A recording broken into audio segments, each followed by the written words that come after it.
I got, you gotta give it to your mama. What I got, you gotta give it to your papa. What I got, you gotta give it to your daughter. You do a little dance, and then you drink a little water. What I got, you gotta get it, put it in you. What I got, you gotta get it, put it in you. What I got, you gotta get it, put it in you. Reeling with the feeling, don't stop, continue. I realize I don't want to be a miser. Confide with Sly, you'll be the wiser. Young blood is the loving upriser. How come everybody want to keep it like the Kaiser? Give it away, give it away, give it away now. This is the Community Solutions Podcast. Jason Bradley and Director from deep in the bowels of our underground lair, where we have asserted our dominance from the very first round of voting that went out. Welcome to season 7. Oh my God. The final season. Can we just say the final season? I can't say that. Have we solved the problems of the world yet? Well, I can solve those problems if a coup came and I were dictator. That's the way we're going to solve them. Really? I mean, that's the only way I can. Oh think boy. of. I don't think I'm in favor of a dictatorship of anybody, even if it's you. Sorry. Well, I am if it's me. It all goes the way of Animal Farm. Yeah. Question, Jay. Yes. I think I know Yeah. the song. I know the song. I'm not sure I know who sings it. So is that close enough? We'll see. I don't know. What song is I know it? it's Alice in Chains. No. Was that close? Same decade, yeah. Okay, well, they had more than one decade, didn't they? Yeah, but I mean, they kind of hit their peak, if you will. It's the kind of Smashing same. Pumpkins. No. Think California. The Beach Boys? Really?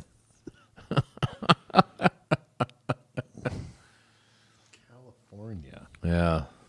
I know that really narrows it down. But P. Diddy. But really, in that era, there's so much Seattle music to have stuff that's Nirvana, Pearl Jam. Smashing Pumpkins from Chicago, of course. But yes. Who's from California? The Red Hot Chili Peppers? Yes. Oh, really? Yes. Okay. Give it away, Red Hot Chili Peppers. Today we're talking about giving it away, giving it all away, baby. Dang, only my 30th guess. I Yeah. guess that doesn't really count. But whatever. What is it with bass players? Sorry, just short aside. You've got, in the Red Hot Chili Peppers, you got a bass player named Flea, right? In It's because he likes to run from the cops. There was another, it's spelled a little different. Oh, is it? It's like my dog has fleas. Oh, all right. My bass player has fleas. And then But he plays fast. Yes, maybe that is why he plays so fast. He's itchy. Then there was another band just shortly, a little before that in the '80s called. Well, I guess Red Hot Chili Peppers was around the '80s. They hadn't quite hit their stride yet with some of their bigger albums like Mother's Milk and all that. But Love Hate was another band that was out in the late 80s, early 90s. Their bass player was named Skid. I don't know why you would choose that name. That's great bass player. What's his last name? Mark? That might have been his middle name. I don't know. Anyways, bass players maybe not the best at naming things. So Yeah, that's why I switched to guitar. That's why, really? You did? Yeah, I'm better at naming things than the average bass player. What would your bass name be?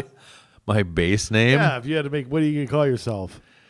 Hemorrhoid or something? No, I mean, what do you got? I could steal Hulk Hogan's moniker, Thunder Lips. Oh, that's a decent one. Yeah. That's a decent one. I don't know. Lips in the flesh, baby. Yeah.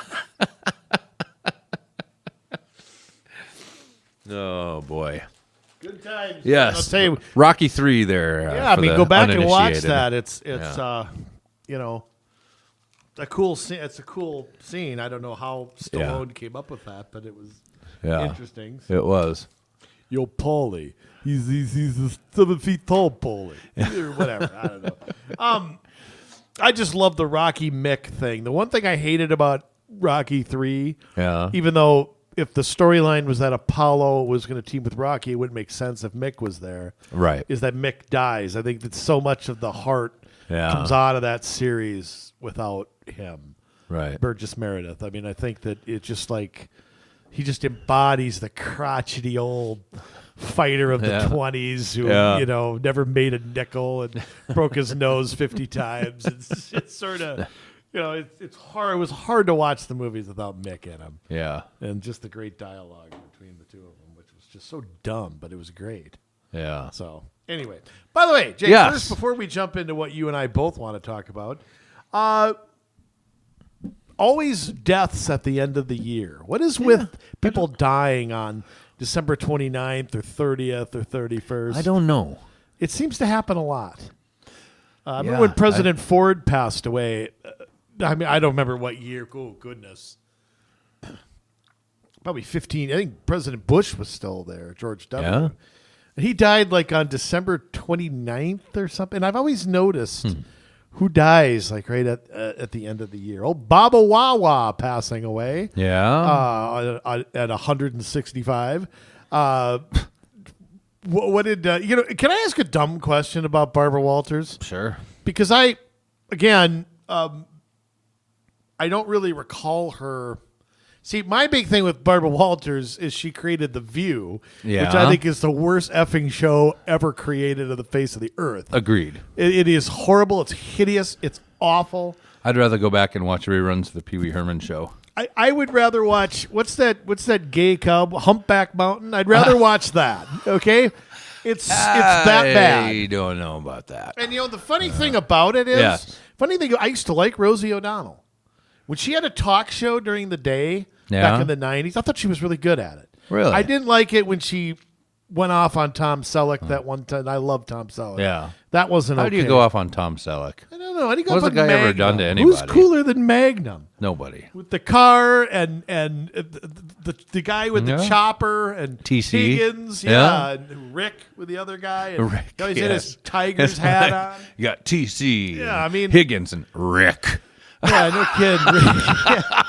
But I mean, I thought she the was bass okay. player named him apparently. Funny that I've always liked Whoopi Goldberg. I don't know why. I just always have. Huh. But I'll tell you what. You put these people on The View, man. I'll tell you what. I want to use one. I shouldn't say one bullet. I want to roll in a grenade on that show and just blow the damn thing up. You can clear the place out first, okay? Yes. But I mean, it is the most hideous, horrible, awful thing. The people on there are awful. Yeah, they're terrible. I can't believe that show's still on. But it's not about being awful and terrible at their job. They're just awful and terrible human beings. I mean, whoever the Hispanic lady is the worst. I don't even know. I don't know her name. Don't want to know. Don't care. It doesn't matter. All I can tell you is see, to me, that's Barbara Walters. That's what I think of. I think of, I have this idea for a show. Thank you for unleashing that on the world. No kidding. Wet's Whisson. You know, Yeah. And I think of Gilda Radner, okay, with Saturday Night Live reruns. But I mean, what is humor me, because I don't get what the big deal is surrounding her. Is she supposed to be like the first woman who ever anchored something, or Barbara Walters? Yeah.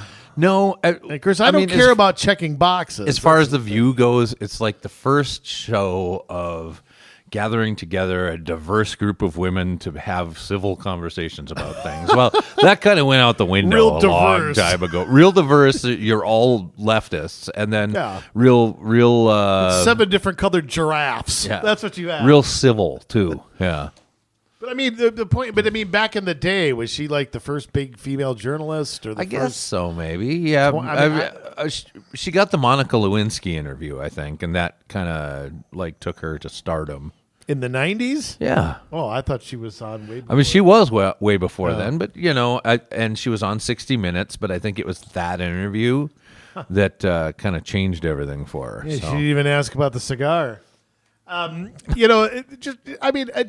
don't know. I have such a low respect for quote unquote journalists that it's hard for me to praise someone in the mainstream. I mean, the last person I really remember, I think that we lost that I think hurt the mainstream media, which was already bad, was Tim Russert.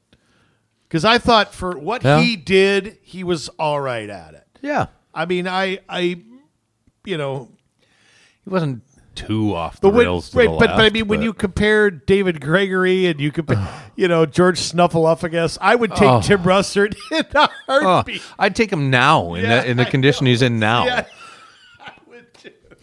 Dig him up, put what's left of him in a chair, and it would be better TV than what you get now. And I think he was one of the. I mean, I think he truly tried to do his best to be fair. I know he worked for Daniel Patrick Moynihan, who was a Democrat from a way different era. Yeah. Okay, and so I don't know. I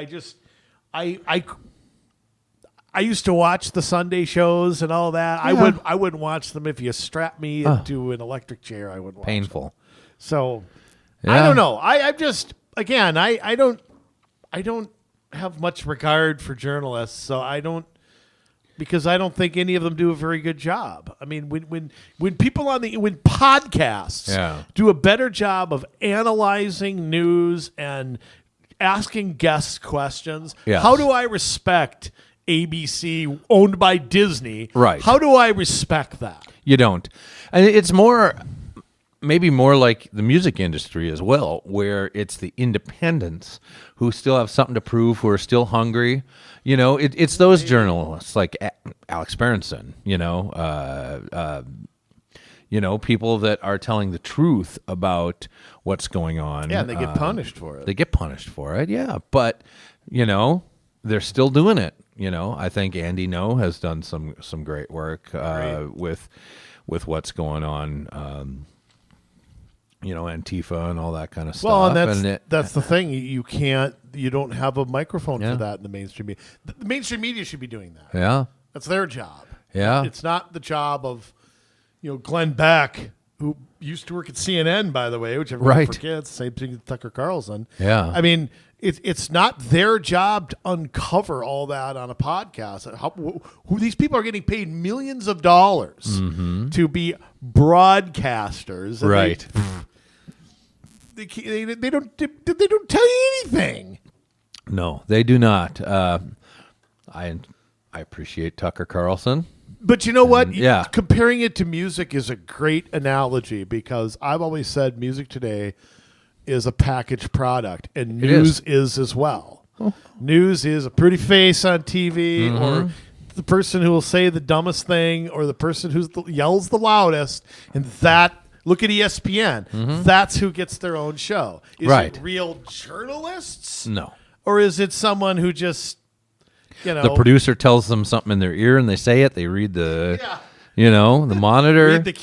Read the Biden's cue cards. So, I mean, with all due respect to Miss Walters, and I have nothing against her other than The View. And quite frankly, she hasn't been involved with it in a long, long time. I mean, she was in her 90s. Yeah. I never thought the 10 most fascinating people were anybody I cared about. I thought that was fluff. It is. Yeah. My grandpa, I remember my mom's day used to call her the old bag. Down the old bag. And I used to just crack up. That old bag. My grandpa Dwayne, God rest his soul, but so I don't know. Just not. I mean, the mainstream media last weekend was just fluff with tribute after tribute. It's kind of like, yeah. Although I noticed not much on the Pope. Yeah, not a lot. Not a lot on the Pope that passed away. Yeah, that's true. A little bit, but yeah. Well, I mean, again, quote unquote religious people are not real respected by the mainstream media very much. Yeah. And their message is seen as old and, not in line with today's stuff. So that doesn't really surprise me that much. The Queen of England passes away and you get a month's worth of coverage when our economy's in the toilet. But hey, at least we know. I know. That's true. Cover Cover that Chris Watts story or whatever, wall to wall. But yeah, I know. So investigate Epstein's death. Somebody there, somebody want to do that? Hunter Biden's laptop, that's still in the FBI drawer somewhere. Bueller. Yeah.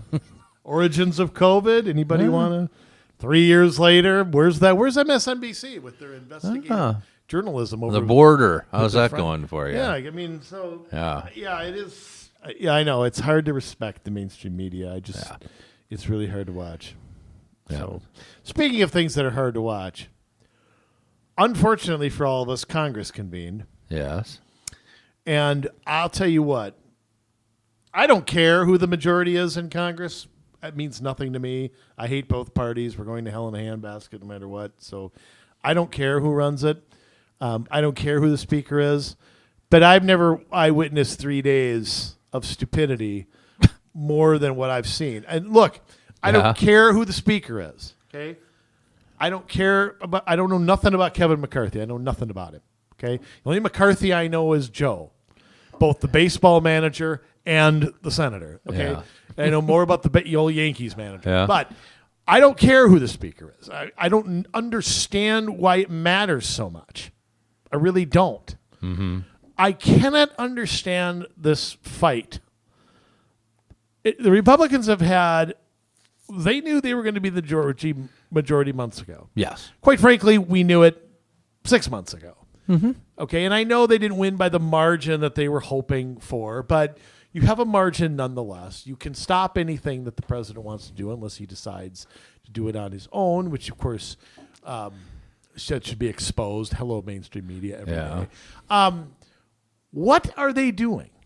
And will somebody examine Jim Jordan and Matt Getz's heads? Both of them said they'd rather see Jeffries from the Democratic Party be the speaker than McCarthy. I don't think that's right. Jim Jordan has stood up and endorsed McCarthy. Well, okay, Unless I missed something. maybe he's done that. I thought he voted against him. No, he Okay, did not. then maybe it's Getz or somebody else. I can look Getz, that there's up. Lauren Boebert, there's... She's another one. But yeah. they're open to not having a Republican speaker. Now, you don't have a Republican speaker.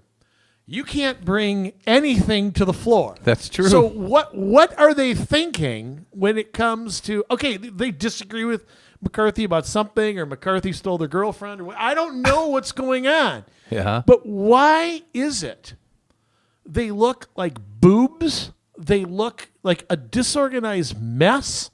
They look like they're not ready to govern, always with Republicans. They're great at talking. Yeah. They're bad at governing. We'll see how the governing goes once they get over the hump, I think. I think they'll coalesce and come together because I think they're pretty close on the issues. It's just this guy, and it seems to be a rules fight. McCarthy is doing himself no favors. Oh, absolutely not. Because he should be persuading people to vote for him. He's threatening people with committee assignments, things like that. That again, you want to win somebody over. That delay, having this fight, yeah. Not a chance. Not a chance. Okay? That's what's happened in the last 20, almost 30 years, or 27 years, or whatever now. Oh, geez.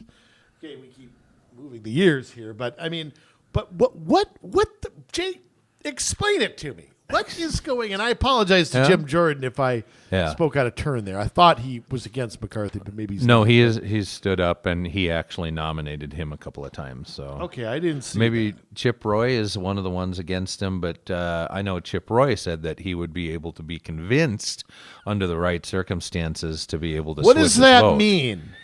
What's the deal? No one really knows. Because McCarthy's made some concessions about he has. pulling this or Yep. He allowed for if 5 people in the Congress want to say we have no confidence in him as the Speaker of the House, it has to then go to a vote. Now, this is something that was always part of Congress where you could do it. The term is escaping me what you call it, but where the speaker can be replaced if they're doing a bad job. They just have to clear a certain threshold. It's usually much higher than 5. That's pretty 5. low. I mean, Nancy Pelosi got rid of that from the rules of Congress, and so there was no way to replace her other than when a new Congress convened. So go figure, you know. Surprise, surprise. Yeah. So a lot of this seems to be over rules. You have about 5 people that are like, under no circumstances will I ever vote for Kevin McCarthy. Okay, I think that's kind of dumb unless, there's something we don't know. But But Laura Brobart was on with Hannity the other night. yeah. Hannity really went after her. Uh-huh. But he went after her trying to get at the reason. I got to say, she didn't really do a very good job of articulating why. No, That's why it tells me this is inside baseball stuff. Somebody's sleeping with somebody's wife, or somebody's getting bought off here. Yeah. There's something. The Republicans aren't agreeing on what to do first here. Well, there's something going on. They're trying to get some of their people onto certain committees, like the Rules Committee and like the just different committees. The Rules Committee is a big one. They say a lot of people don't know about it. Did you ever serve with me on a Rules Committee? Yes. You did? Once, and I'd never do it again until he committed suicide. I'm not a procedure guy. Yeah, and so kind of by default, I guess, I was chosen for that, and I just kind of stuck with it because it was a handful of us. I don't remember. I was SD45. There was like 6 of us. Yeah, and I don't remember how I got. And so we went through all the bylaws of the, and here's how the conventions are going to work. And, there were some important changes that were made because there were procedural changes then on when we got together in a convention, how that convention was to operate and to make sure. I mean, we made some important decisions to make sure that people were able to speak. Now, granted, that gave opportunity to some of the loudmouths to be able to shoot their mouth off and do some stupid things, but also gave opportunity to everybody else to make sure that they had their voices heard as well, and that discussion wasn't cut off too soon. And so that seems to be some of what they're arguing about. And I've seen that at other conventions too. Rules on how to get bills once they come out of committee to get them to the floor, things like that. So there might be some really important things on there. Okay, here's my answer to that. Why weren't they discussing this like over Thanksgiving dinner? Why are we having this conversation? I say we. Yeah. Why are we as a nation? Why are we being treated to this now? We've already missed 3 days. They could have 10 bills to the floor right now. I'm just in the larger scope of things. 3 days. You got 200 plus days or whatever. Well, you know how many recesses they take. Yeah, here's the not thing. Enough. I just don't. Yes. I don't understand what's driving this. Like, I don't understand. To me, again, like, I'm not a procedure guy, and I want to see, there's a million things I want to see Congress do. Yeah. This isn't one of them. And this should have been decided months ago. They should have been talking about this last summer. Oh, they absolutely should have. And I think to some degree they did. But this, to me, shows some ineffectualities in Kevin's ability to corral people, encourage them, motivate them. Okay, but they also have to be corralled. I mean, it's a two-way street here. Right. I mean, if McCarthy's going to give in on something, then somebody has to meet him halfway. Or I also think it's up to these insurgents here to put forth their own candidate or find a compromise candidate. You don't like, okay, fine. Let's get together with somebody who we can agree on. I mean, and I think they floated a few people out there, but right now McCarthy is like, no, this is my job. I'm not. He thinks he's owed it. And and that really upsets me. That is what Washington has done for how long? I'm the next guy in line. I'm the next guy in line. Boehner acted that way. It's Paul my Ryan job. acted that way. That's Washington. That's what no term limits and uncorrupted power do to everybody. But I mean, with all due respect, Gingrich thought he was owed the position. He was the author of he wasn't the next guy. He was the whip. He wasn't the next guy in line. Yeah. They jumped over him. Pelosi was owed it. Boehner was owed it. And it's the way we select presidential candidates. It's the Republicans way we have been doing that my entire life. Who did Reagan beat? George Bush Sr. Yep. Who did George Bush Sr. beat? Bob Dole. Who did George W. beat? John McCain. Who did McCain beat? Mitt Romney. They picked the next guy in line. Trump broke a streak of a century. Warren Harding was the last surprise candidate the Republicans had. So I mean, it's not a shock that the next person in line thinks that they're owed something. And I mean. And I think that's part of what they're trying to do. You have the establishment, and then you have the people that are trying to as they call it, drain the swamp. Now, is Kevin McCarthy part of the swamp? I don't know. I don't have enough details. I haven't done enough background on Kevin McCarthy. But what I do know is that Washington does need to be swept clean, and really we need to almost start over. It does, but for practicality purposes, Republicans for 2 years been making the case, for energy independence, for lower taxes, secure border. That's more important than than some rules procedure. They've got to show they can govern. They failed to do that under President Trump. Not President Trump, but the Congress failed to deliver for him. They failed to a certain extent under President Obama. They failed under President Bush in many respects. Right. And you have to hold President Bush accountable for some of that. Republicans really have not shown how to govern and really put forth. And I know they ended up compromising on a couple things. They kind of had to with Clinton as president. But, I mean, they have to show that they're not a zoo. That this isn't this. I mean, they look like recess in junior high. That's what they look like to me. Right. One person has a chip on their shoulder. It's the wrong fight against the wrong guys. It's just, I don't know. Yeah, it would be good if good if they put this energy against the Democrats. This is what I always say. Nobody better at the circular firing squad. Put this energy against them. Right. Well, a lot of this, I mean, it's constitutional, and people want to argue about this. I mean, they're just following the Constitution. I mean, nomination and vote. The general practice for election of speaker begins with nomination from each party caucus, followed by a viva voce, or a voice vote, of the members-elect. And then,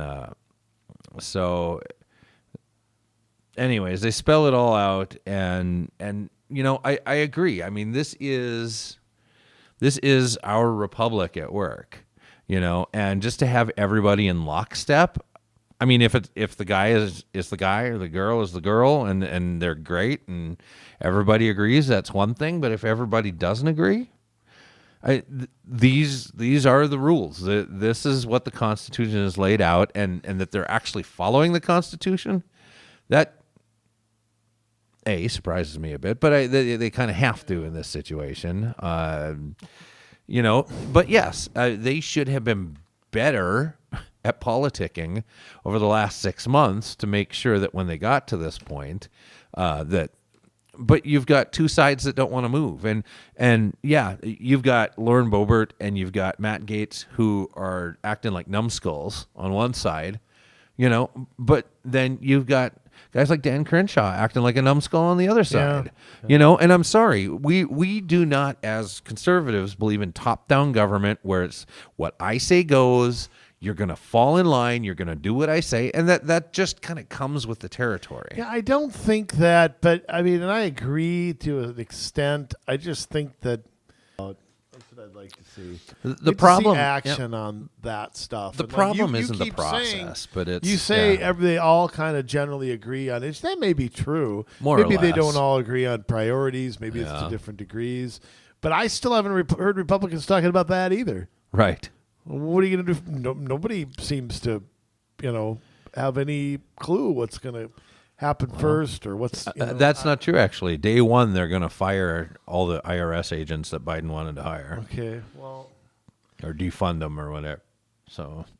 Well, when they defund it, I'll see that when I believe it. Yeah. So I've heard that before, and they, Anyway, I guess on one hand, I'm laughing at this. Yeah. Because I don't care about process and procedure. Right. And the other is just going. But, I mean, I think it's either way, it's bad optics. Either way. Yeah, this should have been handled beforehand. It just looks dumb, and it gives ammunition to anybody who's hesitant on voting Republican, doesn't like the Democrats but won't vote R. There's a lot of people like that, and they just. I don't know. They just look bad here. They do. This should have been handled beforehand, And I think, again, it's healthy to have the process. I mean, how much have we talked about how we just hate that? You look at, we're not big fans of the endorsement process, but how when somebody, rises up to primary somebody or whatever, that, they really have their work cut out for them because, it's usually the person who's been there forever that doesn't matter what they've done, how good, how bad. Yeah, it's controlled by a small group of people. Yeah. I come back to the people against McCarthy. I'd like to really hear what their arguments really are.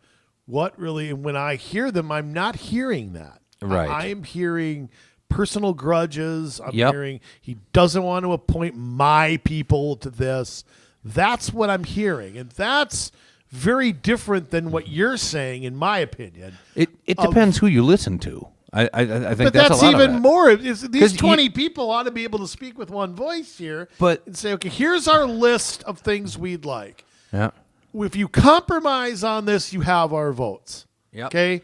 But Figure it out. But here's the problem. Fox keeps going to like the same three people. It's Boebert, it's Gates. Well, are they all talking? I mean, who's doing the talking? I don't know, but like I know Chip Roy went over to to Glenn Beck's show, and the story he gave is a whole heck of a lot different than what you're hearing out of Gates and Boebert, where it's like they don't want anybody. They don't want Kevin McCarthy no matter what.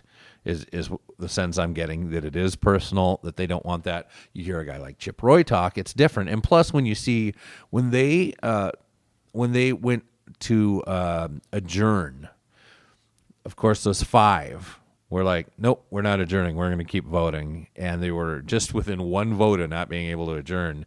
But yet the other 15 of those who were voting against him did agree to adjourn so that they could have talks. Now, those talks didn't do anything. They came back today. Same thing, same result. They obviously didn't accomplish anything, which, again, just proves that they're not able to do anything. So what's the end game here? Who's the speaker? Oh, I don't know.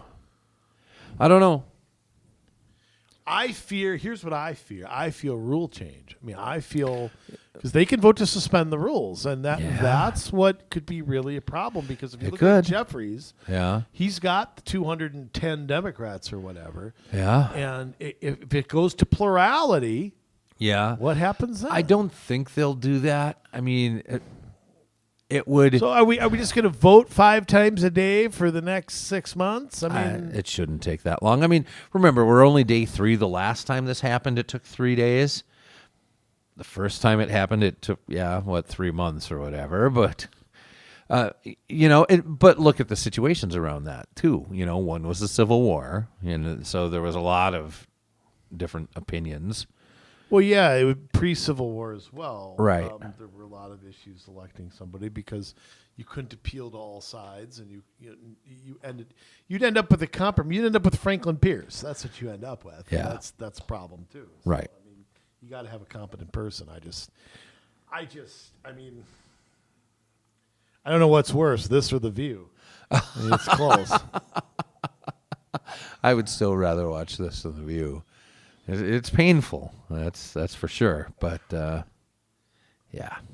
Any of the Minnesota people involved in this, or are they all down with McCarthy? They're all down with McCarthy. Are they? I haven't heard. Well, the ones that are conservative, anyways. Yeah. Well, I'm the Fish. Yep. Fishbach, Emmer, Stauber, yep. and who's the Finstad? Yeah. District Brad 1? Finstad. Yeah. I haven't heard anything from any of them, so I don't know. I saw Emmer talking with who was it yesterday? Was he talking with Matt Gaetz, or was he talking? I don't know, but apparently. Well, and let me tell you something else. This is where other members have to get involved too. And Yeah. just, okay, come on here. Either we need to find somebody else. Mm-hmm. McCarthy he's one vote. He can squawk all he wants to. Right. I don't know. Look, just winter entertainment, folks. Yes. And that's about all I can say. The city of St. Paul. I'll tell you what. Talk about worse than The View. I don't have much reason to go to that city. I don't know much about the eastern side of the Twin Cities, to be honest. Never lived over there. Nothing like that. Yeah. And I think if it's not a Saints game or a Wild game, I do have Wild tickets on February 17th. I have no reason to go. I went to some concerts at the Excel Center pre-COVID. I went to some stuff at the Capitol. I'll admit that. Yeah. Flipped off the green line while I was there. The St. Paul City Council and the Reparations Committee or Commission, Reparations Advisory Group. I'll tell you what, if we can afford slave by the way, was Minnesota a slave state?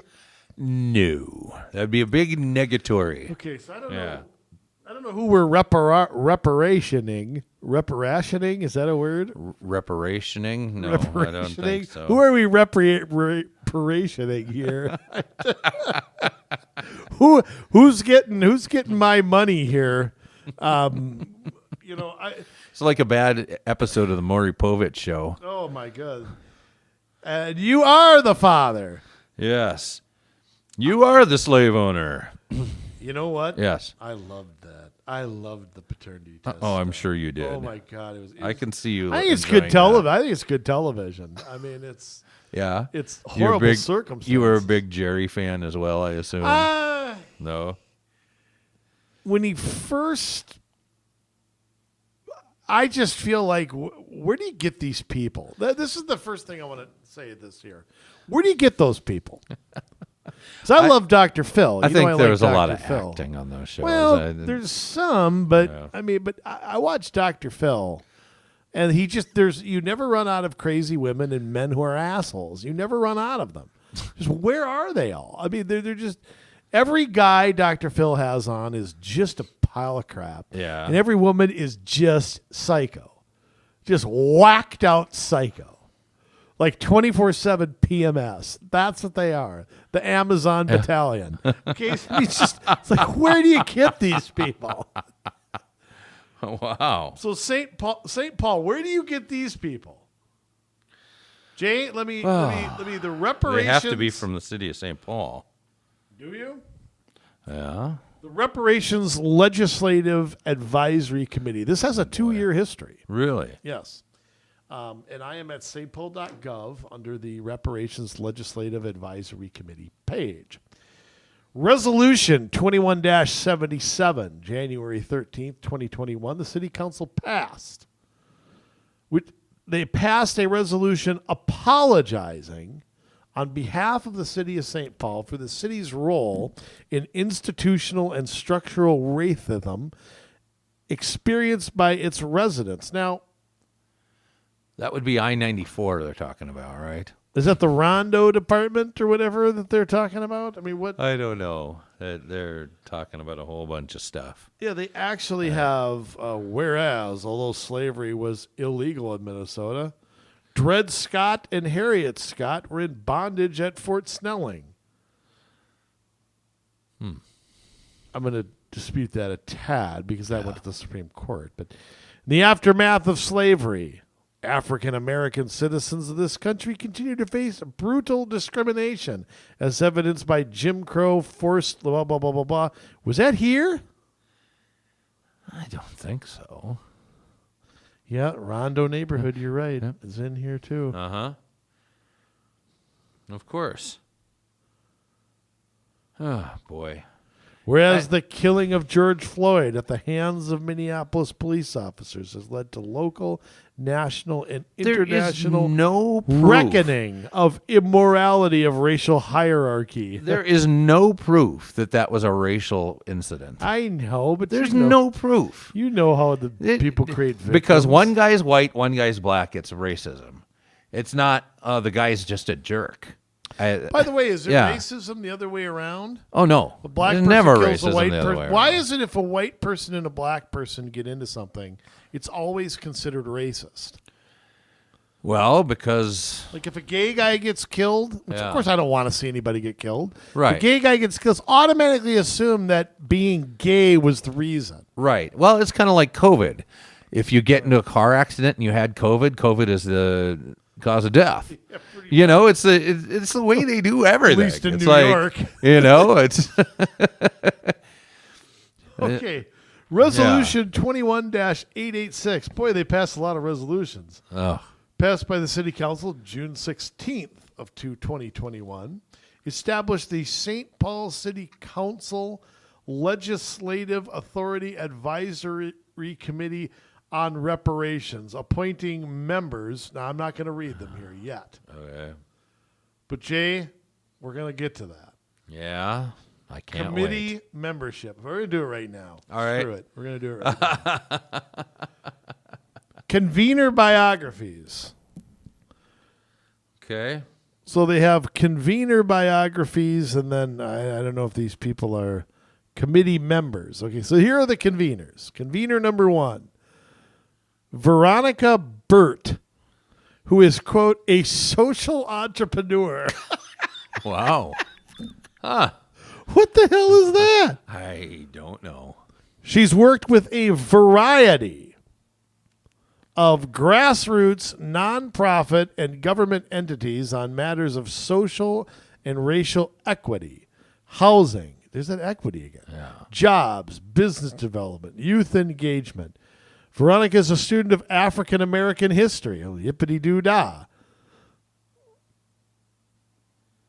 Next, we have, oh boy. Oh, wait. Hold on now. Yeah. She has long been a proponent of the reparations movement upon reading Randall Robinson's book, The Debt, What America Owes to Blacks. So she read a book, and since reading a book has become this amazing reparations Crusader. warrior. Yeah, she's an expert. Because she now. read a book.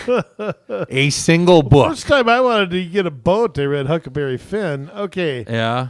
Next person, Traherne Cruz, a native of St. Paul. Like Listen. in Native American? I don't think so. Okay. Quote, is the co-founder and league organizer of Black Lives Matter Minnesota. Oh. And he is the chair of the Green Party of Minnesota. Oh. So, I mean, stop right there with, by the way, when you're going to make a committee, Yeah. don't you put some people on there who are kind of like naysayers, you know, or people who are different? I mean, because sometimes a critic is the best person to appoint. Yeah. Because they don't come at it with all guns blazing. That's not the way government does things. You just acquire people that think like you do. That's the new way of doing it, because that's how you get things passed. Okay, I'm going to try this name. No cabinet of what did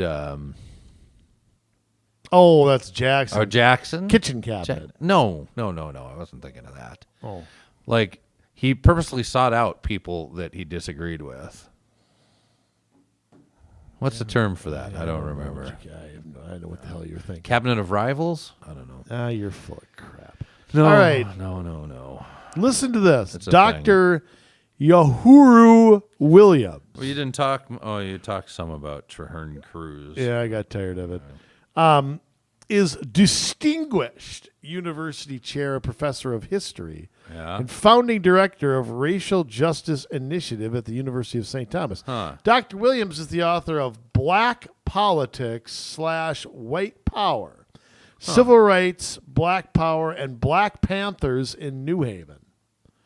Rethinking the Black Freedom Movement, Teaching Beyond the Textbook. So he's the author of all these racially charged books here. Yeah? Doesn't seem like a uniter to me. All right, committee members. Okay, at least I could pronounce this name. Teresa Cunningham, a deeply committed to civil service, affordable housing, small business, and nonprofit and public sectors. She's a retired public servant of the city of Minneapolis, where she worked for over 40 years. So they plucked somebody from Minneapolis. By the way, she was born and raised in the old Rondo neighborhood. Oh. Racist 94 cutting it in half. I bet you she don't remember the days where it was just one community. Here's another one I can pronounce. Amber Jones possesses 10 years of community engagement, advocacy, public policy experience in education, economic development, museums, and state government. Now, here's the key. She earned her bachelor's degree in African American and African Studies from the University of Minnesota. So maybe that degree does have some practical stuff. I want to know her museum experience. Did she work for one, or did she just go to them a lot? I can't believe that the Tyrannosaurus Rex is that big. I can't. Yeah, maybe it was like the kids area with. I think she stayed at a Holiday Inn last night. The next person, Benjamin McHee. Where's the vowels? They put them all at the end. McHee. McKee, maybe. Well, that should be a capital. I don't think he's Scottish. They wouldn't let a Scottish guy on here. Oh, heck no. Is an educational consultant. Boy, what the hell do they do? Any of these people, have they ever held a job in their life? I know. It's like, let's gather all these people out of the public sector to tell everybody else what to do.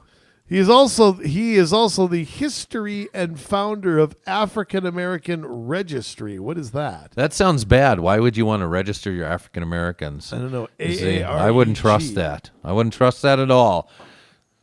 That's when trouble starts. When you're able to register them, you know where to find them, and it's not a good deal. I like the next guy. Yes. Nick Muhammad.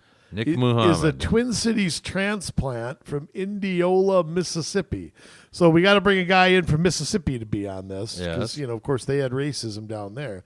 His journey brought him from the cradle of white supremacy to the crown of white supremacy in Minnesota. You're kidding me. I'm personally offended at that sentence. We are the crown of white supremacy? Really? Honkies everywhere. Yeah, show me the history of this state and how it has done anything like what the Democrats did in the South. Nathan Bedford Forrest. Ha! You show me where Minnesota has. I'm not saying there were KKK members up here. I know in Duluth there was a lynching. I know this, but I'm sorry. The exception is not the rule because you say it's the rule. The exception is the exception. It's always been the exception, and it is just not true. All right, Jay. Don't get so hot into the girdle here. I'm hot. I'm going to stay burning. Here's my favorite. Jessica Nickrand, but afterward it says she, her. Of course, we know her pronoun. She, her always has to let us know that. She's identifying. With a name like Jessica, I would assume that's the case, but I suppose that could be changed. Yeah, I mean we'll see. It could have been like Jesse to Jessica. But we'll see. That's how she identifies today. Worked at a national nonprofit. Oh, surprise, surprise. So it's a BA from Michigan State in social relations and health policy. I mean, what are these degrees? Health policy, social relations. Is that like saying that she has a degree on like how to talk to people and meet people? I don't know, but she's originally from Detroit. Oh, boy. Oh, I love this one. Listen to this. Jose Perez. Yes. A 21-year-old R&B artist and first generation youth leadership expert with 5 years of management experience. He's 21. But he's an expert. Let's take this sentence apart. He is a leadership expert who is 21 years old, an R&B artist, first generation, and has 5 years of managerial experience at the White Castle. And here's the sad part. The sad part is the second sentence. Yes. Born on the east side of St. Paul and raised by a single mother, Jose sees himself as a product of his immigrant mother's American dream. Well, then why is he advocating for reparations? Yes. Why don't you talk to his mother, see how she was successful? Yeah. And that's the American dream. Yeah. It seems to me that Jose Perez is probably not black. and also has probably never owned slaves or been owned by slave masters.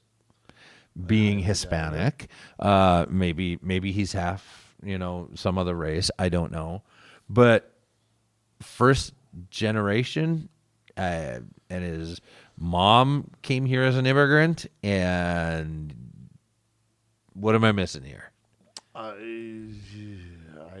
think it's sad. I mean, if it's a whole thing to just downgrade the United States, I mean, I think that's terrible. But it's typical of what young people get pushed. Yeah. All right, I'll try the next name. I've had this drink, Kahlua Pringle. It's not Kahlua and Pringles. No, that sounds terrible. Well, Pringles in your it's the Kahlua. Colorado Bulldog. Julia, I think it is. Like No. like the wedding Julia. singer. The No, wedding singer. It's Julia Julia. No, Julia Gulia. Yeah. Yeah. Yes. No, it's Coolio. Okay. Has a BS, perfect BS in human service. I gotta. The guy who picks up the dump truck driver is human service. That's real human. The guy who fixes the toilet, that's human service.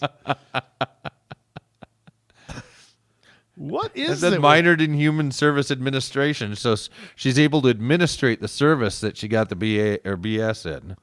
Here's what I don't understand. Social too. studies. Look at the rest of it. Yes.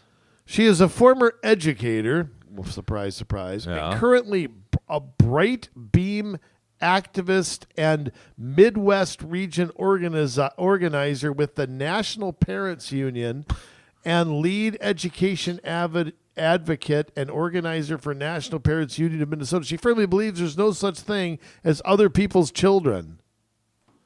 What? That means that it takes a village, Andrew. That's what that means. That we all have to raise the kids. That is the whole thing with... I'm not a dad. I don't raise kids. Here's the thing. This is the deal in education now, right? You get the kids as early as possible. You pour your values into the kids. They're not the other people's kids. They're my kids because they're under my care, and I am going to teach them all about LGBTQ policy and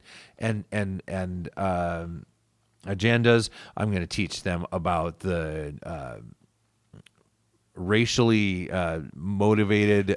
Why aren't I on this committee? That's what I want to know. Well, I think that they would find you to be a problem. Okay. Yeah. Vic Rosenthal Yes. has a consulting practice focused on organizational development, capacity building. What's that when you fill a stadium? Training and campaign development. Prior to this, Vic was the executive director of the Jewish Community Action. By the way, why does every... if you had a group advocating for white people, that would be seen as white supremacy. Yes. But if you have a group advocating for Hispanics or blacks or Jews or whatever, that's seen as a great thing. Why is that? I don't know. But I mean, why is it any different?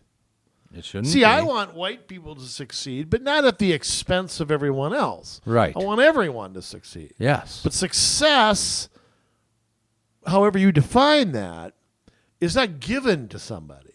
Right. You don't walk up to somebody, here, where's your cup, man? Let me pour you some success. No, it's not Robert Tilton, okay? That's not how we do it. Last guy, boy, you think this is a white guy. Jerry Thomas. But no, as American of African descent, who was born and raised in St. Paul. He grew up as a child in the 60s. Racial unrest was prevalent and a daily occurrence at his junior high school, which I don't believe. He remembers Highway 94 being built and destroying the affluent African-American community. And that's why he's on there. He overcame many obstacles in his life, and he's a member of course, he's a union guy. Yeah. IBEW. Has been an electrician for 14 years. At least he has a regular job. He's the only one on here that has a regular job. He doesn't have a BS and BS. He is, okay, blah, blah, blah, blah, blah. Now, But again, he is sincerely looking forward to being involved with pioneering reparations for our African American community. So this committee is not studying this. They did not study this. They were like, no, we're going to make this happen. And if you're not, you better get on board. You're not on board, you better get on board. Yeah. Well, he belongs to this union. I mean, it's the IBEW, so he's got a good job. He's not, obviously, I wouldn't believe, he's hurting at all. These people who belong to these blue-collar unions seem to do pretty well for themselves. Probably now more than ever. Yes. Now, so this group concluded their work last summer. This is from TwinCities.com. St. Paul's Reparations Committee concludes work, recommends creation of a long-term commission. Reparations Committee, blah, blah, blah. The Legislative Advisory Committee. Let's listen to this. Mm-hmm. Okay, hold on. I'm going to back up a second. Reparations Committee, assembled a year ago by the city of St. Paul, concluded its work probing the capital city's connections to chattel slavery. What is that? Laying the groundwork, which could be long-term focus on reparations. The report includes a 15-page bibliography or resource list with links to books, articles, and special reports on racial disparities and potential ways of closing opportunity gaps. Council President Amy Brendmoen said the council will review the draft ordinance with the mayor's office, consider where to find funding for a commission staff member. By the way, guess what the commission staff member is going to make? 6 figures. That's in a different article. Of course they are. Chattel slavery is where one person is the property of another. Isn't that slavery? Well, they say that it's estimated that 20.9 million men and women and children are enslaved throughout the world today. That's freedomcenter.org. Through National Underground Railroad Freedom Center. And it says it's technically illegal. I suppose there are other types of slavery, maybe indentured servitude or, and human trafficking, which, again, we don't focus on at all. Right. Well, listen to this here. While Minnesota was never officially a slave state, slave owners visited Minnesota with their slaves. Well, so we're responsible because somebody from Mississippi brought their slave with them when they came to visit. They always focus on the Dred Scott decision. Does anybody know what that actually was? No, they don't. I wrote a book on the Civil War. Does anybody actually know? Will you please explain it for everybody? Dred Scott was, and Fort Snelling was one of the places. It was the guy's name escapes me. Who was his quote-unquote? His name was Emerson, I think. Anyway, he died in a free state. Mm-hmm. And Dred Scott, who was not a citizen of that state, was there when he died. So the case went and I won't bore people with the details, went all the way to the Supreme Court. If Dred Scott dies in a free state, does that make him free if his owner dies? Does that make him free? And the Supreme Court decided that it did not. Right. I think an absurd decision, but it was written by Roger Taney and his. There was one Northerner, Robert Greer of Pennsylvania. President James Buchanan should have been impeached for what he did to Mr. Greer because Buchanan was from Pennsylvania, and he put a lot of pressure on Greer to go along with the Southern majority because Taney didn't want to move forward. This is another thing, by the way. Don't talk about a conspiracy. Taney didn't want to move forward with the sectional decision. He knew that wouldn't be okay. And so there was him. There's a guy named Sam Nelson who ended up siding with the dissent. Ben Curtis and I think John McLean were the other dissenters. 6-3 was the decision, but Robert Greer went along with the Southerners that basically said Dred Scott had no rights whatsoever. Now, if you read the dissents, Ben Curtis was the chief author of that, pointed out all the way back to the Northwest Ordinance. You got to remember Minnesota was not a state at the time. Right. So there was controversy as to whether who, quote unquote, governed that. You know, you had the popular sovereignty people like Stephen Douglas. Yep. You had the 3630 line, which was repealed, the Kansas-Nebraska Act. So there was a lot of uncertainty in the territorial thing. You had the little Civil War breakout in Kansas. So basically the decision was made that now, of course, it was, and Curtis went through all this list of rights free blacks had in territories and slave states. It was a dubious decision, but it has nothing to do with anybody here today. Nobody today suffered because of Dred Scott. Right. I mean, it's a footnote in history that Fort Snelling was a place that Dred Scott visited. But Yes. and Emerson was a doctor. I should say that too. He was a doctor. So I mean, I don't know if I don't really know his story, or why he traveled so much. But you know, it's sort of, I don't get how that decision has anything to do with Minnesota giving reparations to somebody who is not of Dred Scott himself. I don't know if he had descendants, but I don't get the connection between the two. I don't either. It just is another thing they can pull on. It's another way to tie slavery and racism into Minnesota. And it's ridiculous. Oh, he visited here, so therefore we're guilty by association? That's just dumb.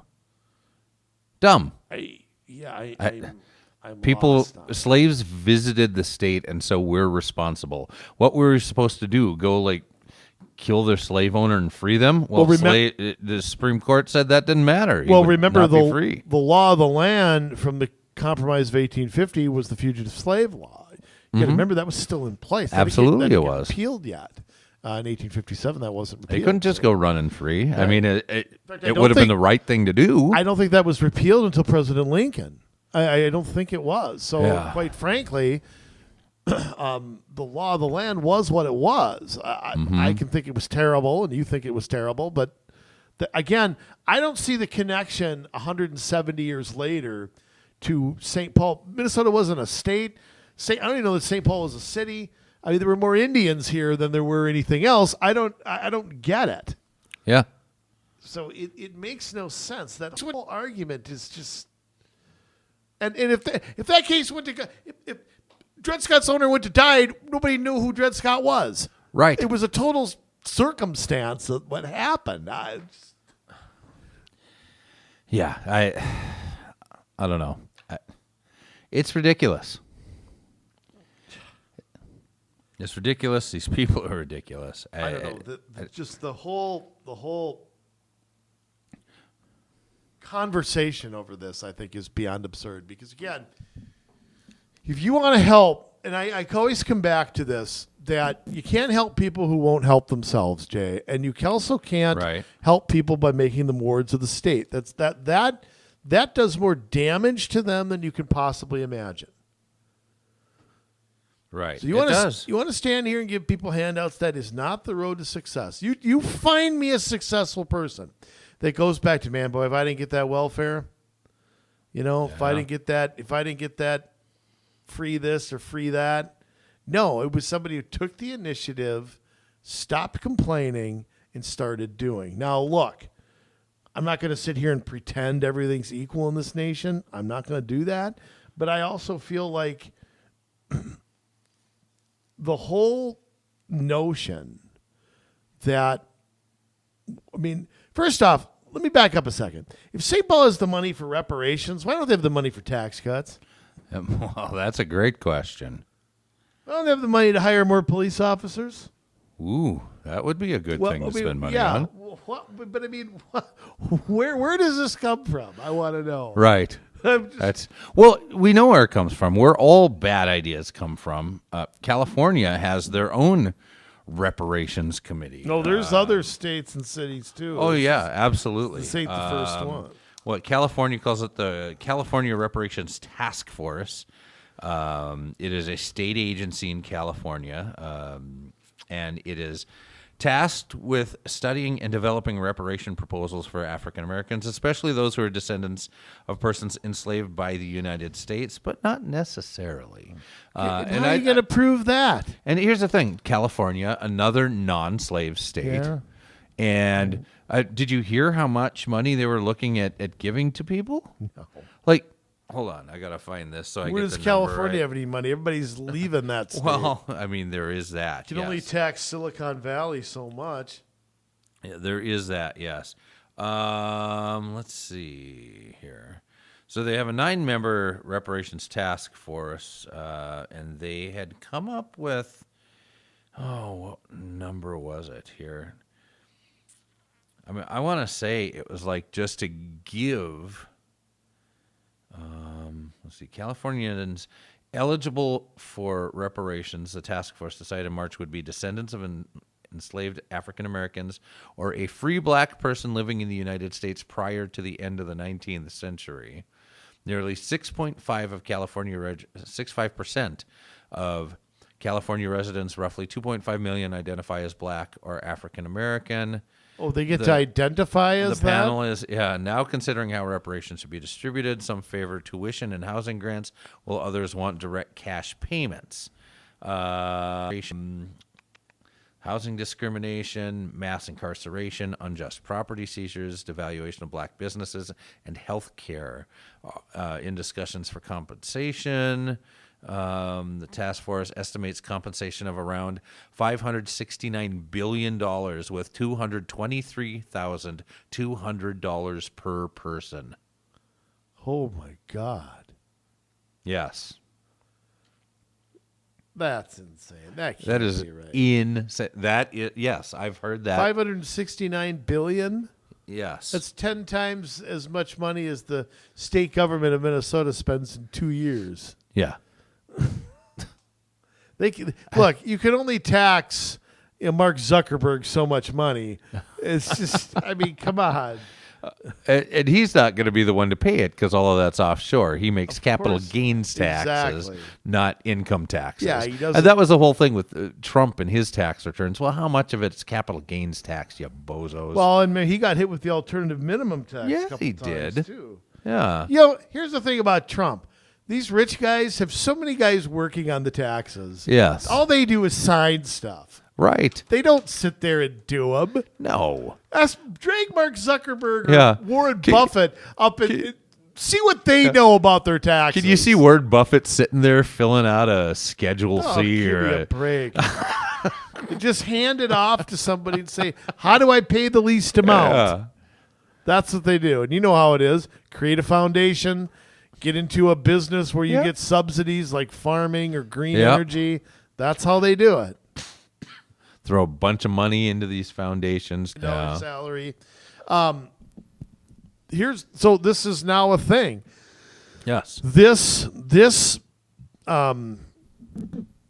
advisory group recommended this commission that is going. This is from minpost.com. This was just the other day. Story by Brian Lambert. That sounds familiar. It does not sound familiar to me. Jay, I didn't send you this, so I'm texting it to you now. Okay. And for those playing along at home, what is the title of the article? Hang on a second. Okay. If you're scoring at home, as Herb Carneal would say. The title of the article is St. Paul to appoint commission to access reparations to black residents. St. Paul will soon appoint members to a new commission that will recommend ways the city to make reparations to black resident whose ancestors were enslaved. Now, how are you going to prove that? Yeah, you're not. I mean, you got your great grandfather's ashes laying around. This is Minnesota here. Who was enslaved in Minnesota? Nobody. Absolutely. On Wednesday, the city council unanimously voted to create the St. Paul Recovery Act, a community reparations commission, a permanent advisory body. So they're creating this like you'd create a planning commission. Yeah. As it is laid out in city code. The 11-person commission will advise Mayor Melvin Carter and the Council on policy and budget decisions to specifically address the creation and sustainment of generational wealth for the American descendants of chattel slavery and boost economic mobility and opportunity in the American descendants of chattel slavery according to the ordinance. You're making it sound French. Oh, Chattel. yeah, chattel.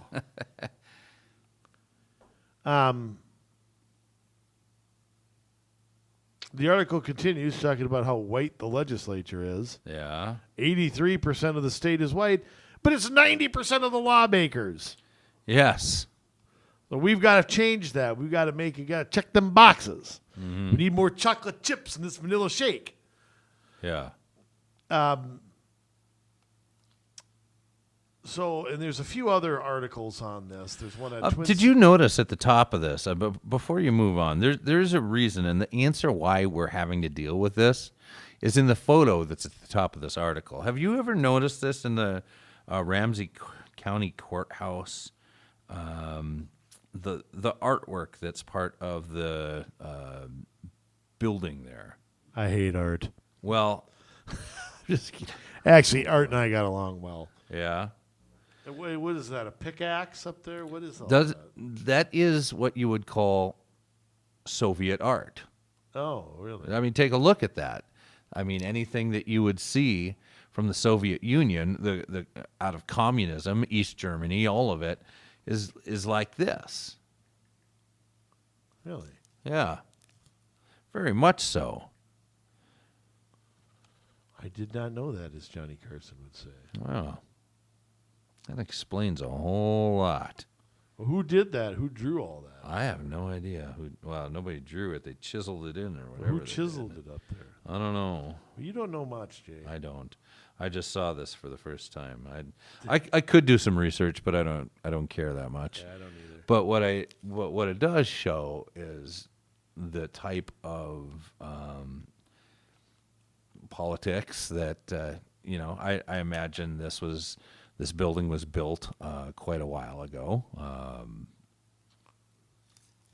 Even back then, there were influences throughout our government. Yeah, KSTP also has an article.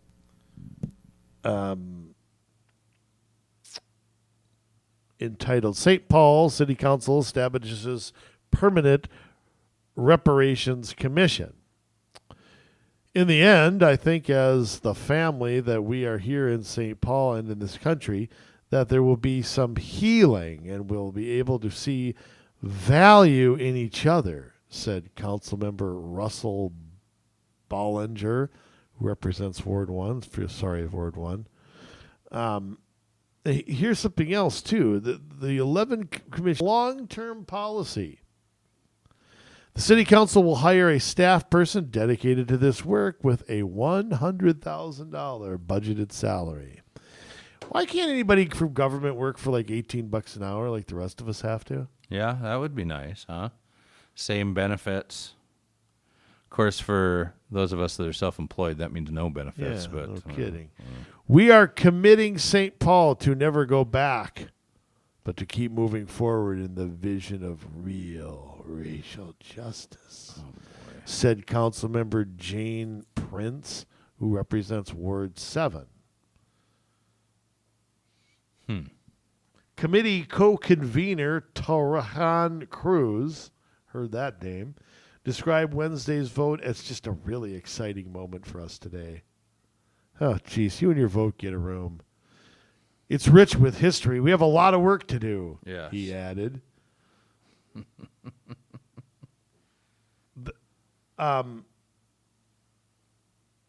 Again, listen to this. Cruz started doing community outreach about reparations in 2018. His grassroots effort gained the attention of Councilmember Prince, and that led to the formation of this committee. Well, his council member Prince? so, but I mean, no, the other Prince. So I mean, so you take Yes. an activist, and then you put them in charge of. I mean, what is that? I don't know. I mean, So the person who brings it to you ends up being in charge. 80% of the city's African American population once lived in the Rondo neighborhood, including Cruz's relatives. Well, then he should get reparations. Absolutely, since they lived there. Hundreds of homes and businesses were displaced with construction on Interstate 94. Hey, I got news for you. Hundreds of businesses and homes were displaced on County Road 81. Absolutely, when I was they were. living in Crystal. Yes. So they kind of something new through our neighborhood. And they're planning on putting a train down the middle of the road. You think that's not going to divide the neighborhood? Well, don't you think that costs land and people's square footage and all that? To get, absolutely. I mean, Peace of mind, noise pollution. Hey, I record music, and as a songwriter and a producer and a recorder and an engineer and all of that kind of stuff, you think those train whistles aren't going to mess with what I do? Am I going to get money? No, because I'm the wrong color. Oh, boy. The new commission will advise the council on what reparations to pursue, so they don't even know what to do. Cruz told 5 Eyewitness News, while direct cash payments are a priority, systemic changes to support black businesses and home ownership should also be explored. Legislative Advisory Committee member Amber Jones hopes this will mark a shift in mindset. Quote, if we can't even address the harm, we can never repair it. And the reparations way of life and the way of work allows us to open up that conversation. What did I just read? This is revolutionary work and the city of St. Paul is doing. And I hope every other city in the state, I hope the state legislature takes up this charge. Boy, I sure as hell don't hope for that. Let me ask a question. Now, St. Paul. It's what would you say? 70-30 Democrat-run city. Probably haven't had a Republican mayor. Well, Norm Coleman. Norm Coleman would have been the last one. Otherwise, 70, it's 70-30, probably a little generous. yeah. Maybe less. I figured they weren't as bad as Minneapolis, but They're not much gooder. they're not much gooder. So I'm failing to see here that this is a problem with conservatives and conservative thought. This is a Democrat issue, the way I see it. Well, I mean, just as it was. Well, it's the old nothing's good enough. Yeah. I mean, why don't we just make every black person a ward of the state again? Well, isn't that what this is really That about? is what it's doing. This is slavery in a different way. Yeah. I mean, you are. I mean, how are you going to? Here's the problem: if you just give money to poor people, what happens when they're not poor anymore? Right. It's Well, like the welfare system. If history is any indication, they'll be poor again really soon. And then what? Well, I mean, see, my answer to this is you create opportunity. Yes. It's opportunity that people need, not another handout. Right. You know, okay, I don't have a problem. Look, I've said this before. But, take something. I guess I do have a problem with it to a certain extent. Yeah. Because I don't want people going to college to study how to be a community organizer. I want them going to get skills to use practically. Right. I don't want fluff degrees. I don't want anybody making a career in government. That's not what I want to see. So I guess I'm contradicting myself. But why don't all of these folks get together and create scholarships? Why don't all these folks get together? I mean, they've got, how many foundations would go in on stuff like this to get good pub and all that? I mean, it's what, if you're going to take a 12-year-old black kid in St. Paul, Yeah. and you want to prevent them from becoming a single parent at 18 or becoming a member of a gang, you have to give that person some hope. Yes.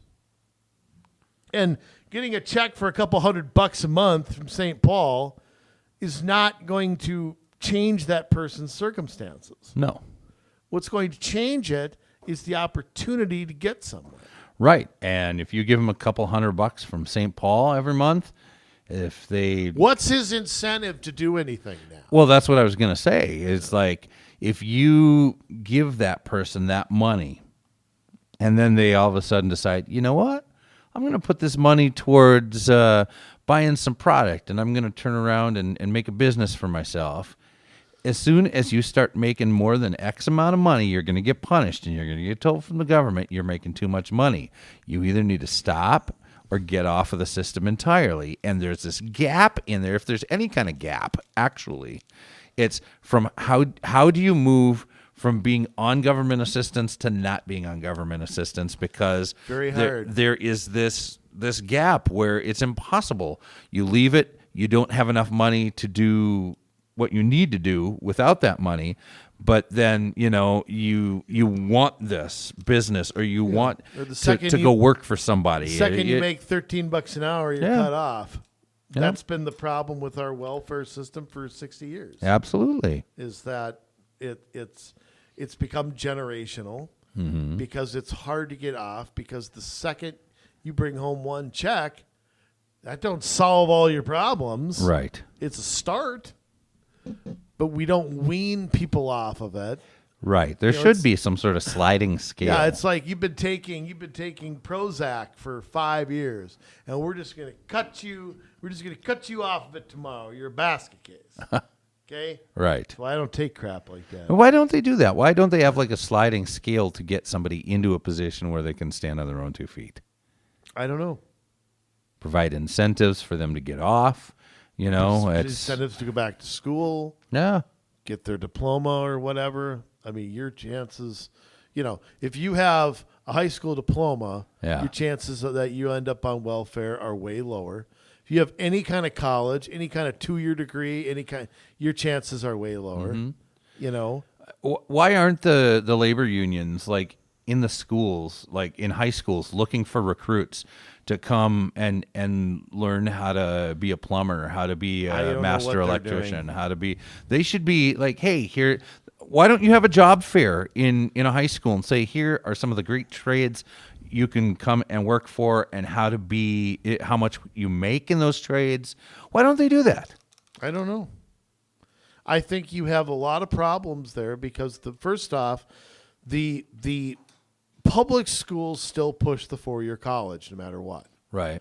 They still push that. They push that over and over. So you can go get some junk degree But they and join beat a commission like this. Yeah, they beat it into people's heads. Yeah. I would say they don't push the community colleges and technical colleges like they should either. Yeah. Because, again, there's where you can, something like Metropolitan State, where you can go to school at night and blah, blah, blah, online options. Yeah. I mean, there's way more than there used to be. Even when you and I were there, Jay, Yeah. there's a gazillion things more. I don't understand it either. I don't understand how handouts do not get people from point A to point B.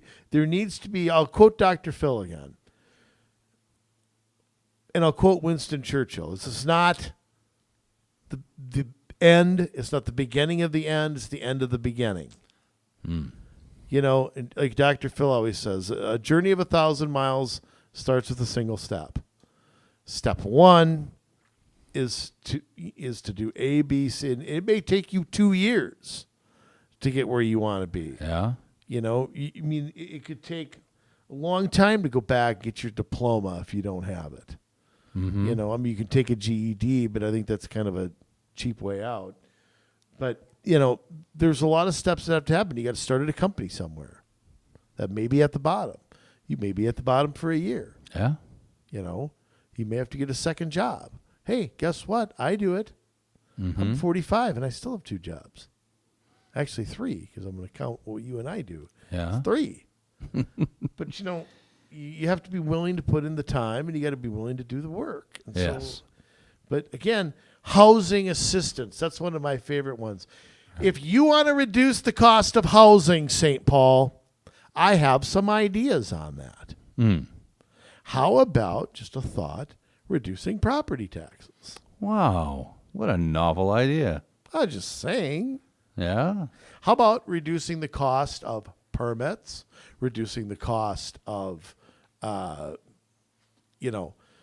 permits and licenses and things like that? Yeah. I mean,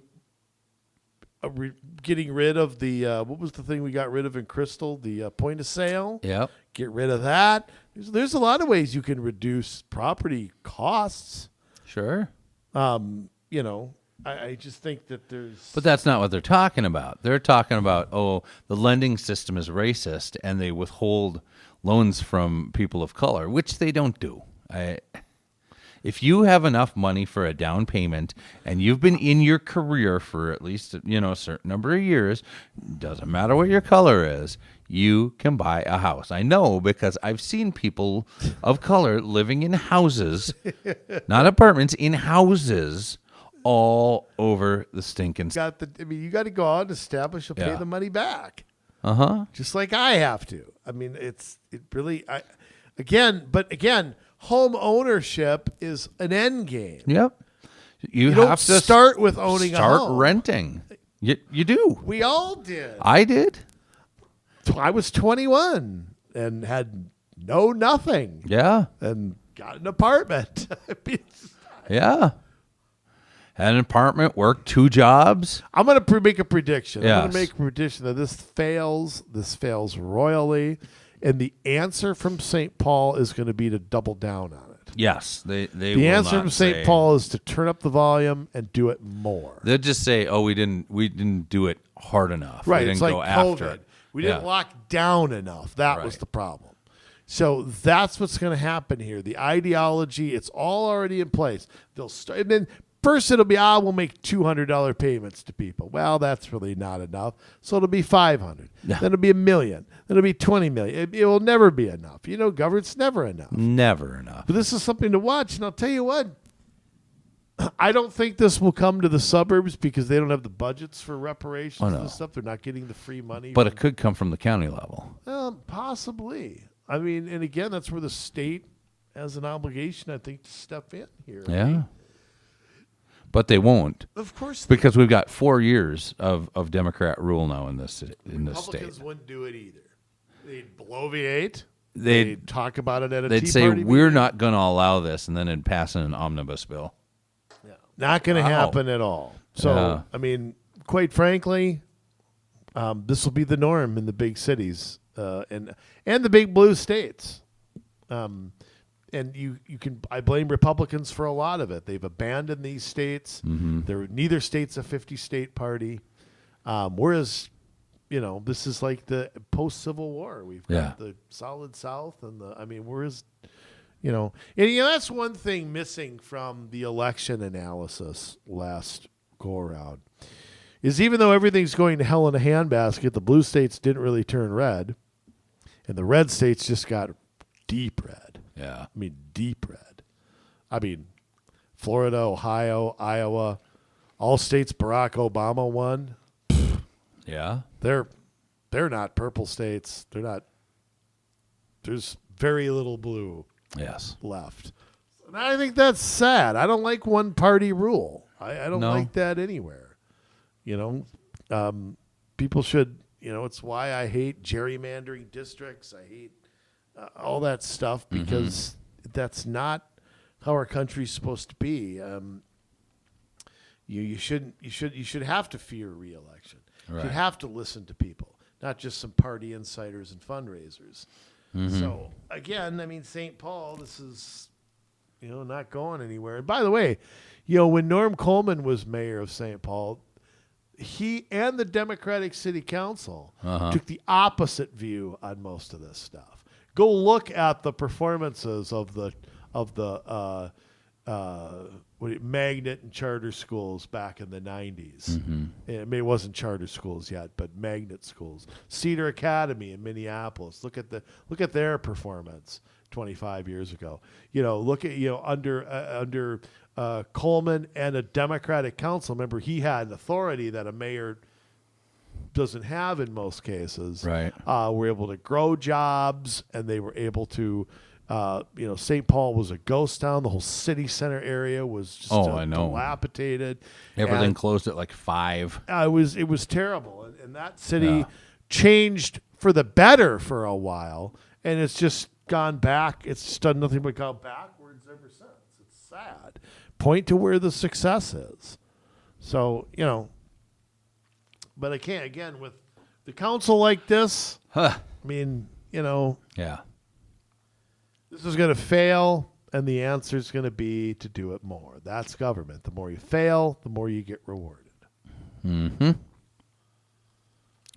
It's not about actually. Let me take it back. It is about passing your policies, but it's not about whether they work or not.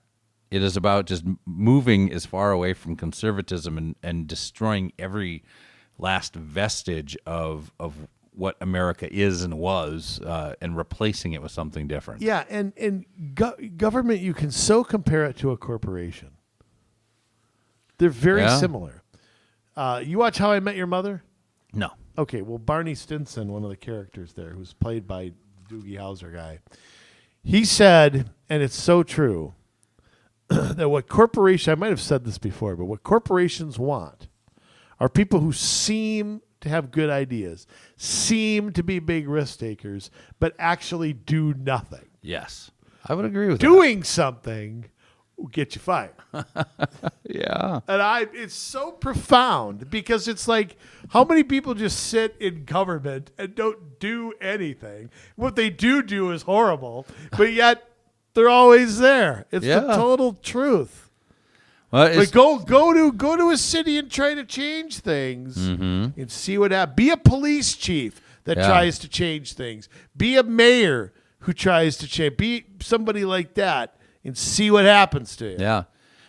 Be a school superintendent. They get shipped around like a UPS package. They get moved around like priests in the Catholic Church. Okay, so for different reasons. Well, some of them. Yeah, well, you get the hyperbole there. Yeah. But yeah, I mean, look for this to do, like I say, look for this to do nothing but get worse. And and people I feel bad for, I just feel bad. I feel very bad for the black community a lot of times, because there are very few black leaders, and I use that term loosely, who will tell the truth. Mm-hmm. Let me give you an example. Take the problem you have of unplanned pregnancies. In the black community, it's a big problem. Right. Now, you show me a black leader, quote unquote, that has any solution to that problem. Mm-hmm. Show me from Sharpton to Jackson to any member of Congress. Tell me one of them who has a solution to that problem. Yeah. They have no ideas at all. Well, you know why. Anytime one of them pops their head up to give a solution that doesn't fall in line with the Democrat playbook, they're called Uncle Toms. They're, I don't know if you had seen what this fabulous Rep. Corey Bush had said about Byron Donald, the rep from Florida. No, I haven't. No. No, you haven't? No. Oh, my I know word. who Byron Donald it's just is, but vile. Well, look, they throw that at who's the senator from South Carolina? Tim Scott. They threw it at him. J.J. Watt when he was there. Not J.J. Watt. That's the football player. What was his name? The names they threw at Alan Keyes. Yeah. And Alan Keyes is a little crazy, but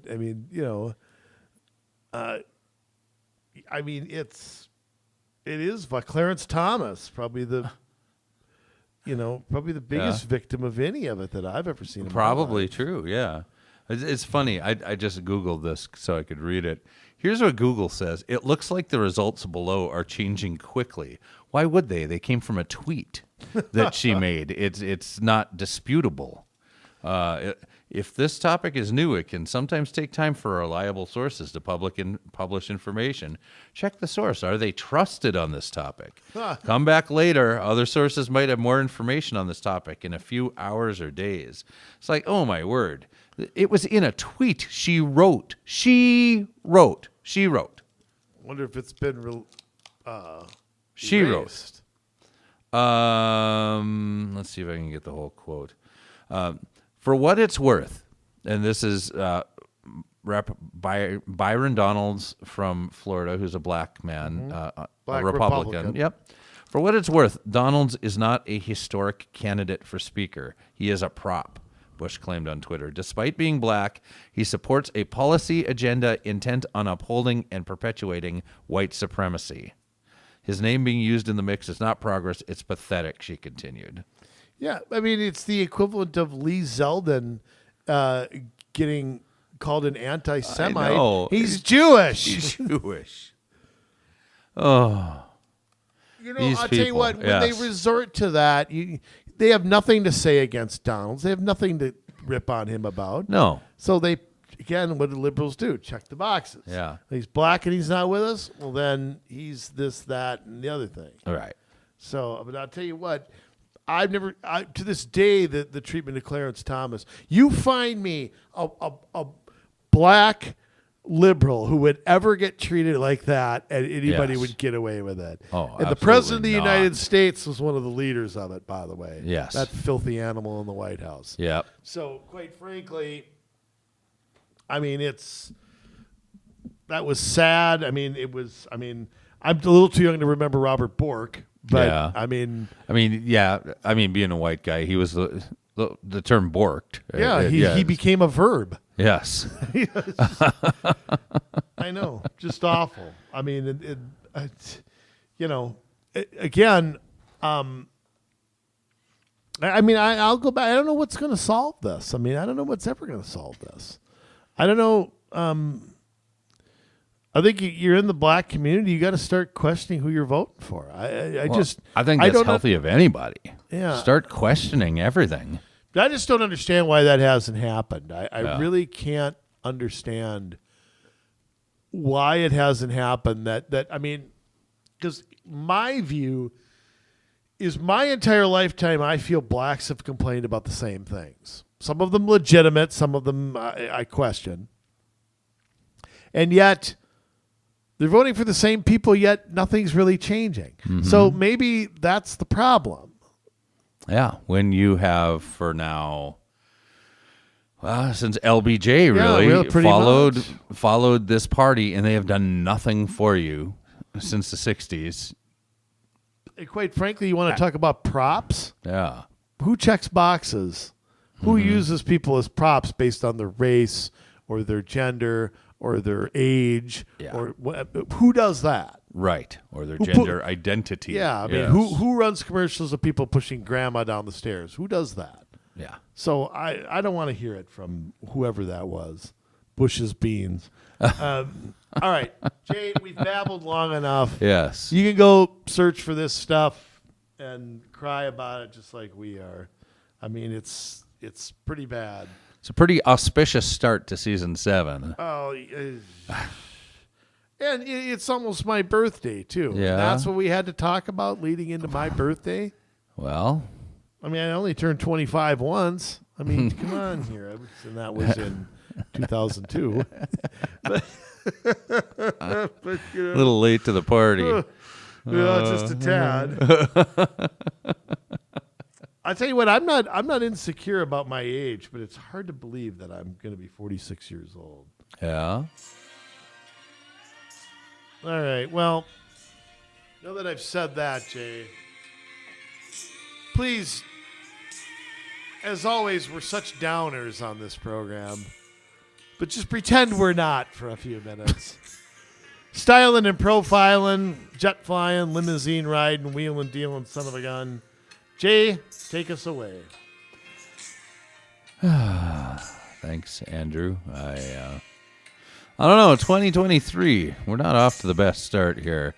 Snowstorms as tall as a human being. Democrats doing I don't know what. to tear us down and steal our money and make sure that we're not able to, they're killing babies, whatever they're doing over there. But you know what? Some people say it's time to get out of Dodge. Some people say it's time to move from this great state of Minnesota, go to a place like South Dakota or Texas or Florida. I'm with them. Good night. Now, remember, when you look at the map of Minnesota after these elections,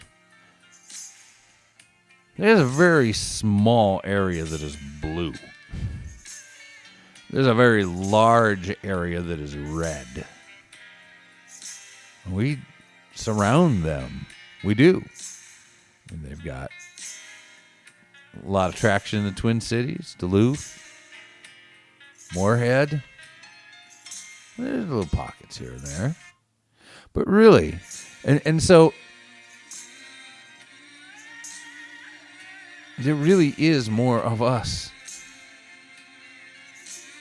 Now, I think that there's a lot of independents in this state, and I think that the Republican Party has done a terrible job at helping people to understand that they provide opportunity, that they provide freedom, because they haven't provided it. That's what we stand for as conservatives and the people that we ends. But they're not getting the job done. They're not taking it to the Democrats. They're not exposing the Democrats' policies. They're not exposing the Democrats' extremism. But they're willing to be pigeonholed. They're willing to run a terrible campaign and not change it the next time they go around. They're willing to sign the omnibus bills. They're willing to go along to get along so long as there's no new taxes. We're about more than that. Yeah, we don't want to pay new taxes. We don't want to pay more taxes. We want our taxes lowered. Absolutely, without a shadow of a doubt. That's a great place to stand. But you know what? There are other important issues. The right to life. Not putting our children in front of drag queens. Not filling our school libraries with lewd and pornographic books.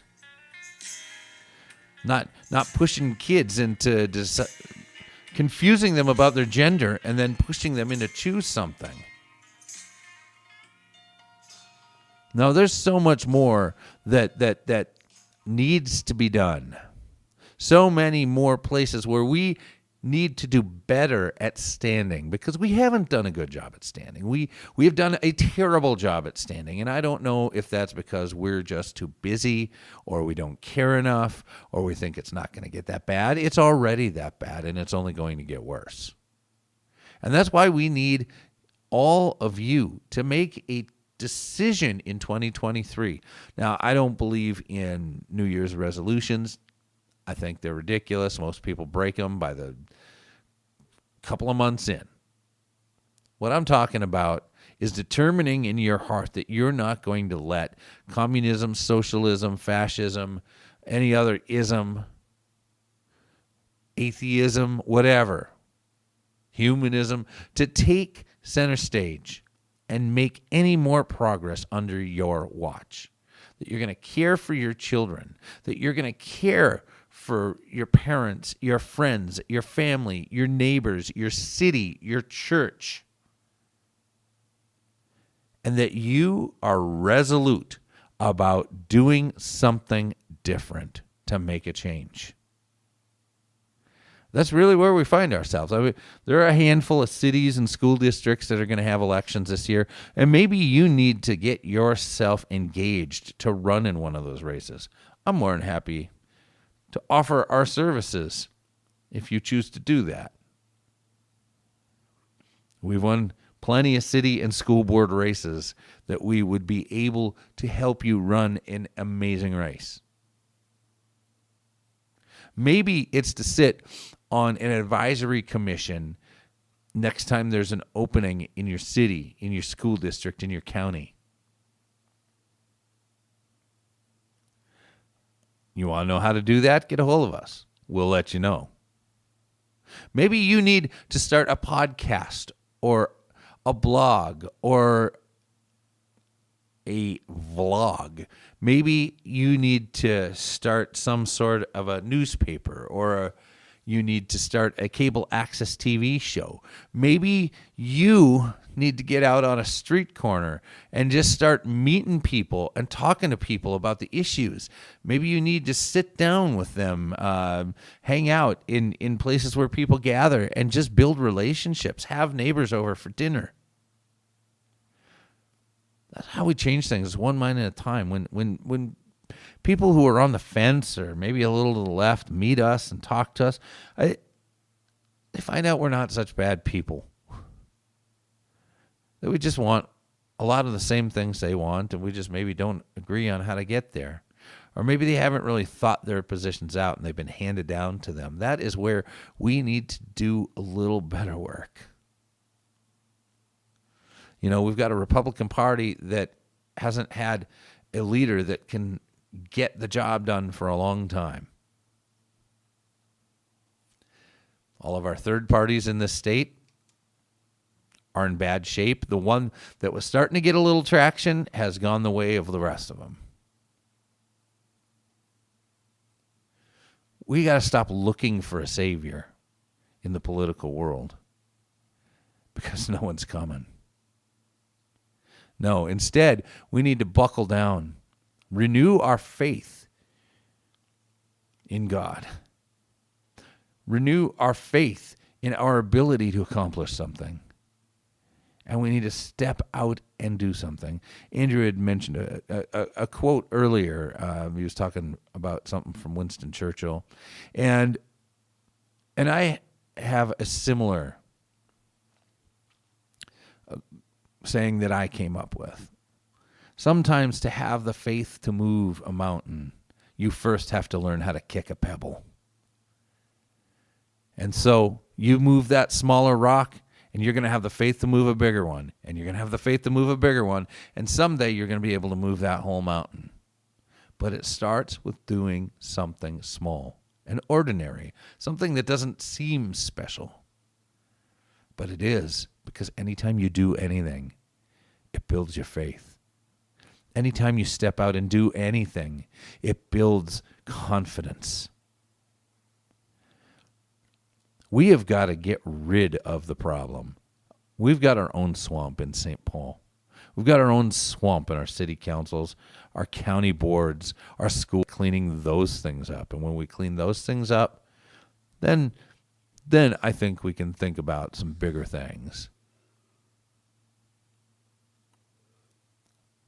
But until we have resolved that we are going to be part of this solution and not part of the problem, and we are determined to do something to save our children, to save our grandchildren, to save the city we live in, to save America, and we just do it a little bit every day, putting one foot in front of the other, then we're going to continue to keep getting the same thing we've always gotten. And someday, that choice is going to be taken from us because we did nothing when we had the opportunity. So here we sit. Big choice. 2023. If you even have a hint in your brain at running, it's time. You might have 2 years to your next election. That's all right. Let's get the conversation going. Get a hold of us at commsolutionsmn@gmail.com. That's commsolutionsmn@gmail.com, and we will tackle this thing together. There's a whole lot of world left out there that needs some changing, and you've come to the right place because we really care. Till next time, we love you, Minnesota, but now it's your turn to